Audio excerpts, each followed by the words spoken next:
Kinjo naye anataka kupotea kizembe kama alivyopotea Jomba? Hapana, siwezi kukubali. Siwezi kukubali Kinjo apotee kijinga namna hii. Kwani huyu Kinjo huyu kapatwa na nini kwanza? Huyu kapatwa na nini jamaa yangu? Asijakaa karogwa.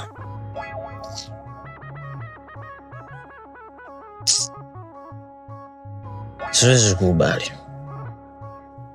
Siwezi kukubali. Siwezi.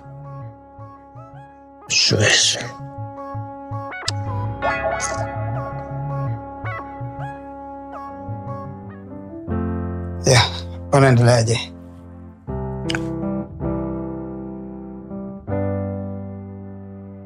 Hii ndoto imekuwa ikinisumbua sana. Yule rafiki yangu aliyekufa anaendelea kunisumbua sana na sijui na maana gani. Nilishakwambia ya kwamba ukiona mtu aliyekufa unamuota ujue kwamba hiyo kitu haijakaa sawa kiroho. Na inapaswa ukemee kabisa. Ni roho za mauti zinakufuatilia. Sio wao wanakuwa wanatumika na Mungu kuja kuzungumza na sisi, kwa sababu mara nyingi wanakuwa wanaongea mambo mema tu, kwa sababu hata alivyokuwa hai alikuwa ni mtu mzuri tu na alikuwa hana makuu kabisa. Waliokufa sio chombo cha mawasiliano ya Mungu na watu wake. Mungu hatumii wafu kwa ajili ya kutoa ujumbe wao wowote. Ukiona wafu wanatoa ujumbe wao wowote, huo ujumbe haujatoka kwa Mungu. Angalia vile ambavyo tunapata experience. Mungu anatumia malaika. Malaika zake ndio anayewatuma kuja kuleta ujumbe. Angalia sehemu mbalimbali. Hebu angalia Mariamu aliambiwaje? Maandiko yanasema malaika Gabrieli akaenda kwa Mariamu akamwambia, salamu, umejaa neema, Bwana yu nawe. Akaanza kumweleza yale yote Mungu aliyotaka kusema kwa Mariamu. Lakini angalia hata alivyokuwa akitaka kwenda kwa Gideoni. Biblia inasema malaika akashuka akaanza kumweleza Gideoni. Akasema, Gideoni shujaa, ni nani aliyekuwa akitoa taarifa? Malaika. Kaangalie kwa Sara na Ibrahimu, aliyekuwa akitoa taarifa kwamba mnamo majira kama haya mwakani utakuwa na mtoto. Ni nani? Ni malaika. Haimaanisha kwamba Ibrahimu alikuwa hana watu wengi, ndugu zake waliokufa walikuwepo wengi, lakini si chombo cha Mungu cha mawasiliano kuwasiliana na watu wake. Angalia Mungu alivyokuwa anataka kuongea na Daniel. Akamwambia, Daniel upendwae sana. Akasema, toka siku ya kwanza ulipoweka wazo ndani ya moyo wako, Mungu alijibu maombi yako. Nikapewa nije nizilete hizi taarifa kwako, lakini mkuu wa anga la Uajemi akanizuia. Hivyo ikabidi niende nikaombe msaada. Kwa hiyo Mikaeli malaika wa mbele aje apigane, akapigana. Mimi nimekuja kukuletea taarifa hizi. Akaanza kumwambia, tega sikio usikie kwa habari ya mambo yajayo ambayo yakupasa wewe kuyaelewa. Nani aliyekuwa akisema? Malaika. Kwa lazima ujue ya kwamba taarifa sahihi za Mungu zikija kwako, Mungu hatumii wafu kama chombo chake cha mawasiliano na watu wake. Anatumia malaika, atatumia maono, atatumia mambo kadha wa kadha, lakini hatumii wafu. Kwa hiyo ndoto uliyoota juu ya huyo rafiki yako analeta shida, hakikisha unaishughulikia kiroho. Kwa hiyo nifanyaje? Swali zuri sana.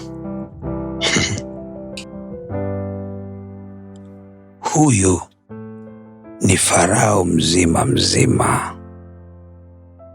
Lazima amkimbize huyu mtu mpaka ukoke. Mungu, kaza uzi kwa jina la Yesu. Hakikisha unakemea kwa jina la Yesu.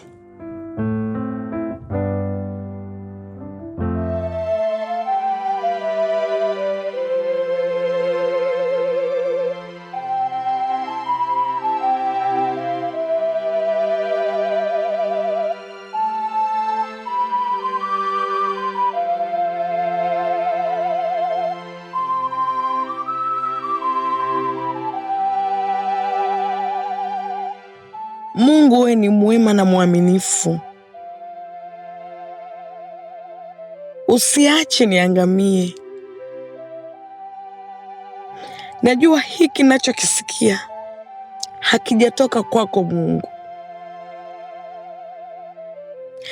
Haiwezekani hisia zianze kurudi kwa yule katili Jay. Haiwezekani. Najua hizi sio hisia zako, ni hisia za adui. Nisaidie Bwana.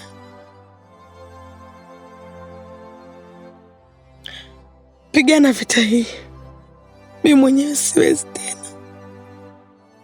Siwezi tena.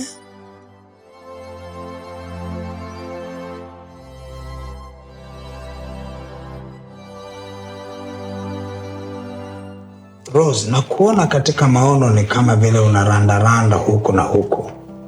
Na maono haya yanaonyesha dhahiri kabisa ni kwamba wewe ni mtu ambaye kila mtu unayekutana naye, majirani, marafiki, ni kama vile unawafuata kwa kuhangaika kutaka kuona kila mtu anatamka neno juu ya hatima yako.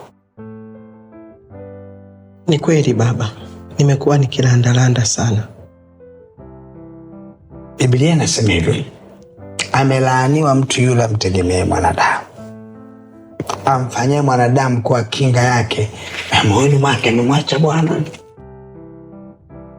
Naomba Mungu anisamehe na anisaidie, kwani ni akili yangu imekuwa ikishawishika nikisikia kauli za watu na sijawekeza katika maombi. Sasa labda nikwambie tu kwamba Mungu ni Mungu wa nafasi ya pili, second chance. Unaweza ukaanza upya leo. Tengeneza maombi yako ambayo ukiwa unayaomba, mtu yote anayesikia, hata Mungu akikusikia anajua kabisa unamtegemea yeye kwa 100%. Na utakapomtegemea yeye kwa 100%, ukaandika prayer point zako, unaomba tu kwa kurandaranda. Tengeneza prayer point zako nzuri, nenda nazo kwenye maombi. Kwa hakika yako utaona muujiza tu.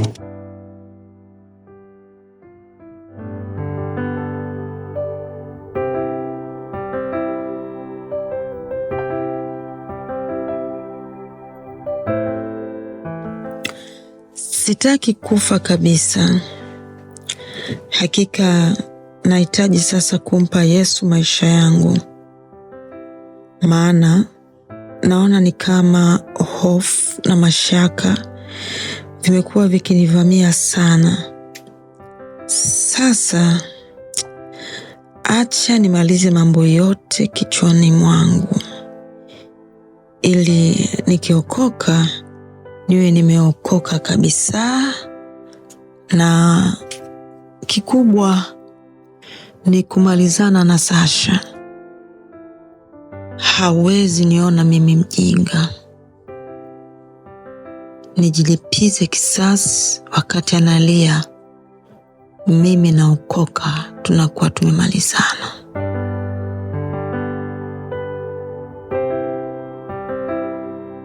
Kama nilivyokuambia juu ya ndoa yako kati yako wewe na Luma, ninaomba sana ujenge misingi iliyo imara, ili utakapoingia kwenye hiyo ndoa kusiwe na uharibifu wowote utakaofuatilia. Na inatakiwa utafute uso wa Bwana kuhakikisha kwamba unaitengeneza misingi imara, ili muwe mna furaha siku zote za maisha yenu kwenye hiyo ndoa.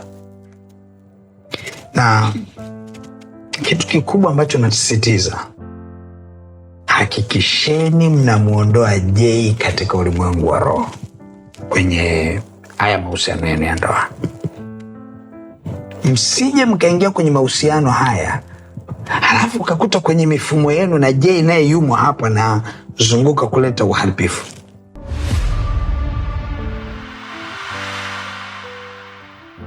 Yani baba, yani mimi sijui nifanye nini kabisa, kwa maana naona akili zangu zimefika mwisho. Yani nahisi nimelemewa, yani kuna mzigo umenielemea baba. Sikia, Akili yako inapofika mwisho, ndipo Mungu anapoanza kuonyesha ukuu wake ndani yako. Mimi nakushauri, nenda katafute faragha itakayokupa utulivu wa kiroho, ukautafute uso wa Bwana mpaka utakapotengeneza njia zako safi na misingi iliyo imara katika ndoa yako. Utaingia kwenye ndoa yako ukiwa na furaha sana sana. Yani baba, mimi niende wapi? Yani sijui pa kwenda, yani sijui pa kwenda baba. Okay, sikia. Nakushauri uende Gethsemane Garden, mlima maombi. Iko Kigamboni huko. Mahali pale utapata faragha. Utaweza kutafuta uso wa Bwana na kujimwaga mbele za Bwana, ukaumimina moyo wako, Bwana akakutengeneza. Utakaporudi utakuwa na jambo la kushuhudia. Sikia, nakuandikia hizi namba, utawapigia, utakupa maelekezo yote na watakusaidia kukupa ratiba zake na kila kitu. Utawapigia ni 0655776741. Ngoja nikuandikia hapa. Kigamboni, Buyuni, inaitwa Gethsemane Garden ama mlima wa maombi. Yeah. Hata mimi huwa naenda huko na huwa napata utulivu, na sijawahi enda nikarudi bila majibu. Nenda na wewe. Asante sana baba. Amen. Yani kwa hiki ambacho baba umenipatia, kwa hakika yake nitafanya kwa haraka sana. Safi. Asante sana baba. Amen. Monica, siku nyingi sija kuona. Jamila, ni Kelvin. Kelvin? Ndiyo. Namfanya nini? Jamila, Kelvin amenitelekeza. Na yote 9 nimekuja kumuulizia hapa kanisani. Kelvin ana muda mrefu sana hajaonekana hapa kanisani. Yaani siku nyingi sana. Yaani nimejaribu sana kumpigia simu yake hapatikani. Kwa leo nikasema je kanisani naweza kumkuta. Wewe usema unajua saikolojia za wanaume. Hebu tuachane nayo. Mbaya zaidi ameniacha na mimba Jamila. Ujauzito tena? Ndio Jamila. Pole. Asante Jamila. Nikuja kumuulizia hapa na hapatikani. Kwa hiyo nimeona tu bora niende tu kijijini kwetu. Lakini mtoto ni baraka, Mungu atakusaidia. Ya, ni baraka lakini ni vizuri sana tungekuwa wote. Ila nenda kijijini kwetu. Bila shaka Mungu atanisaidia. Nitalea mimba yangu, nitazaa mtoto wangu. Pole sana. Asante sana.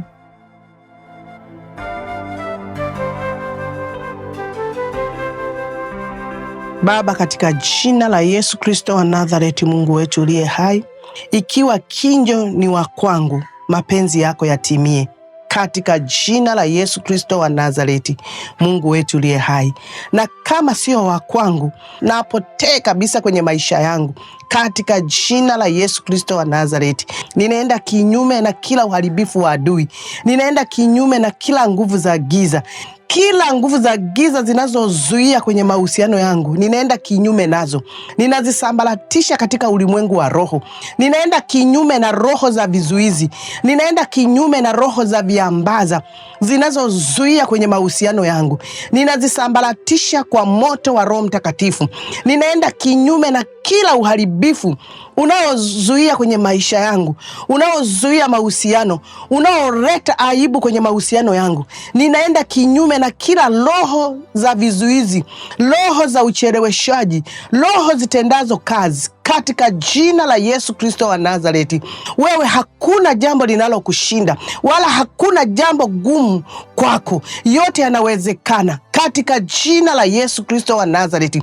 Ninakusihi Mungu, katikati ya mahusiano haya ukazidi kuwa pamoja nami, ukazidi kuniongoza katika jina la Yesu Kristo wa Nazareti. Mungu wangu uliye hai, ninaomba kila mpango wako katimie, kila wazo zuri uliloliandaa kwa ajili ya maisha yangu likatimie katika jina la Yesu Kristo wa Nazareti. Mungu wetu uliye hai, ninakushukuru Mungu kwa neema na kibali chako ulichokiachilia, ikiwa ni mapenzi yako yatimie sawasawa na neno lako, katika jina la Yesu Kristo wa Nazareti. Amen.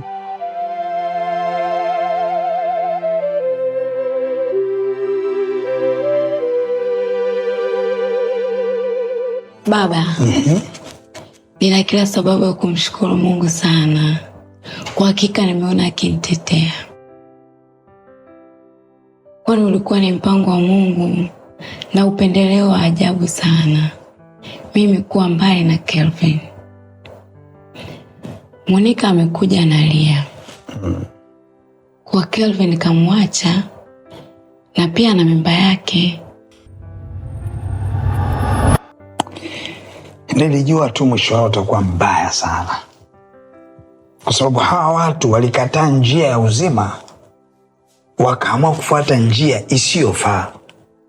Wakaamua kuzitii hisia za miili yao na shauku ya miili yao, badala ya kuitii sauti ya Mungu iliyokuwa ukiongea na maisha yao. Unajua, Mungu huwa anaweza akaongea na mtu mara ya kwanza, halafu ataongea na mtu mara ya pili.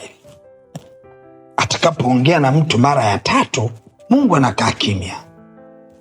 Na ndio maana Biblia katika kitabu cha Warumi ile sura ya 1 mstari wa 28, nataka kusomea Warumi sura ya 1 na mstari wa 28. Biblia inasema, na kama walivyokataa kuwa na Mungu katika fahamu zao, Mungu aliwaacha wafuate akili zao zisizofaa, wayafanye yasiyowapasa. Haya, ona wako wapi sasa? Kanisani hawapo na mtaani hawapatikani. Inaniuma sana kama mtumishi wa Mungu. Najua huwa unaumia sana kuona watoto wako tunapatwa na shida. Mchungaji mwema hawezi hata siku moja kufurahia kuona watoto wake wakipata shida, hata kama aliwaonya juu ya jambo hilo. Inaniuma sana kwa sababu Kevin na Monica niliwaonya na kuwaonyesha njia inayofaa kwenda, lakini wao hawakuitaka, wakaifuata njia walioitaka wao. Lakini Biblia inaeleza wazi, ukisoma katika kile kitabu cha Mithali, Biblia inaeleza wazi kabisa. Ngoja nikusomee kitu hapo. Mithali sura ya 14 na ule mstari wa 12. Biblia inasema hivi: iko njia ionekanayo kuwa sawa machoni kwa mtu, lakini mwisho wake ni njia ya mauti. Chunga sana mwanangu maelekezo ya kiroho nikupayo, na hakika kutakuwa salama sana. Amen, Baba.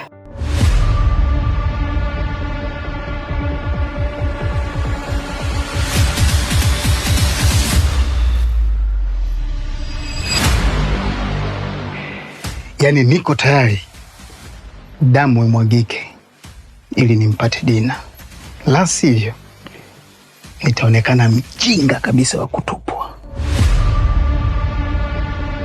na siko tayari kabisa. Siko tayari. Nitapambana mpaka tone la mwisho la damu yangu.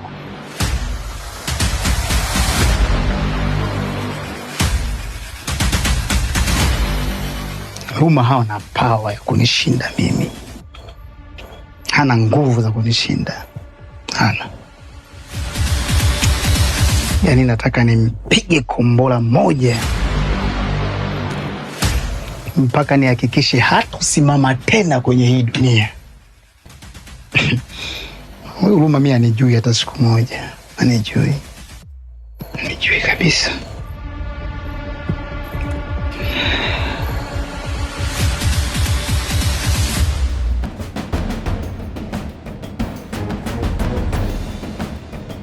Ni matumaini yangu ya kwamba umefurahia na umebarikiwa na tamthilia hii na episodi hii uliyoiangalia. Endapo ungetamani kusapoti huduma hii ili iendelee kufanya kazi nzuri na kuendelea kufanya filamu nzuri, unaweza ukasapoti huduma hii ikawa ni sadaka yako. Utaiachilia hiyo sadaka kwenye hiyo account namba yetu ya Holy Movies, nasi tutaipokea kwa moyo wa shukran na tutamtukuza Mungu kwa ajili yako. Amen. Naitwa Pastor Miamba.